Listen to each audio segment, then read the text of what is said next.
আসসালামু আলাইকুম দর্শক, স্বাগতম আমার চ্যানেল ইউফোরিক সেভবিতে। আজকে আমি খুব সহজ এবং ঝটপট একটি জুস নিয়ে এসেছি, সেটি হচ্ছে কাঁচা আমের জুস। আম কিন্তু এখন বাজারে অ্যাভেলেবেল পাওয়া যাচ্ছে। অবশ্যই আমার এই রেসিপিটা ফলো করে একবার হলেও এই জুসটা আপনারা ট্রাই করবেন। বিশ্বাস করেন এই জুসের প্রেমে পড়ে যাবেন। তো এই জুসটা আমি কিভাবে বানিয়েছি সরাসরি সেই প্রসেসে চলে যাচ্ছি। কাঁচা আমের জুস। আমার আমটা কেনার পর আমি একটু 2 দিন বাইরেই রেখে দিয়েছিলাম, যার কারণে একটু কালার চলে আসছে, কিন্তু এটা কাঁচা আমই ছিল। তো এই কাঁচা আমের জুসটা বানানোর জন্য যা যা লাগবে আমি এখানে নিয়েছি। একটা কাঁচা আম এভাবে আমি কেটে নিয়েছি।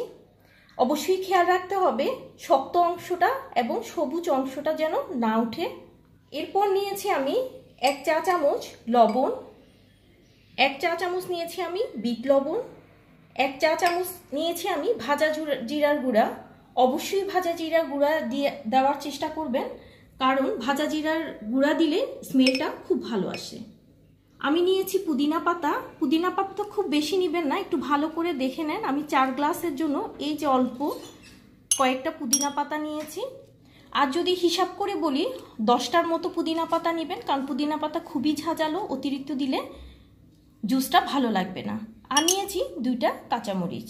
আমি আর নিয়েছি স্বাদ মতো চিনি। এখন সবগুলো উপকরণ আমি একসাথে ব্লেন্ডারে দিয়ে দিচ্ছি। আমি একটা আম নিয়েছি, এটা দিয়ে আমি 4 গ্লাস বানাবো। তো সবগুলো উপকরণ দিয়ে আমি 1 গ্লাসের মতো পানি দিয়ে এটা ব্লেন্ড করে আবার আপনাদের কাছে ফিরে আসছি। তো দর্শক, হয়ে গেল কাঁচা আমের জুস। আমি একটা স্ট্রেইনারে ভালো করে ছেঁকে এভাবে ম্যাঙ্গো জুসটা বানিয়ে নিয়েছি। তো দেখতেই পাচ্ছেন দেখতে কতটা সুন্দর হয়েছে। ও আচ্ছা, একটা কথা বলে রাখি, একটু সুন্দর হওয়ার জন্য বা ছবিতে ভালো আসার জন্য আমি একটু সবুজ ফুড কালার ইউজ করেছি। আপনারা চাইলে এটা সম্পূর্ণ স্কিপ করতে পারেন। এই জুসটা অবশ্যই ট্রাই করবেন, ট্রাই করে আমাকে জানাবেন কেমন লাগলো আপনাদের। আর অবশ্যই ফ্রেন্ডস অ্যান্ড ফ্যামিলির সাথে আমার এই রেসিপিটি শেয়ার করবেন। আর আমার চ্যানেলটি সাবস্ক্রাইব করতে ভুলবেন না।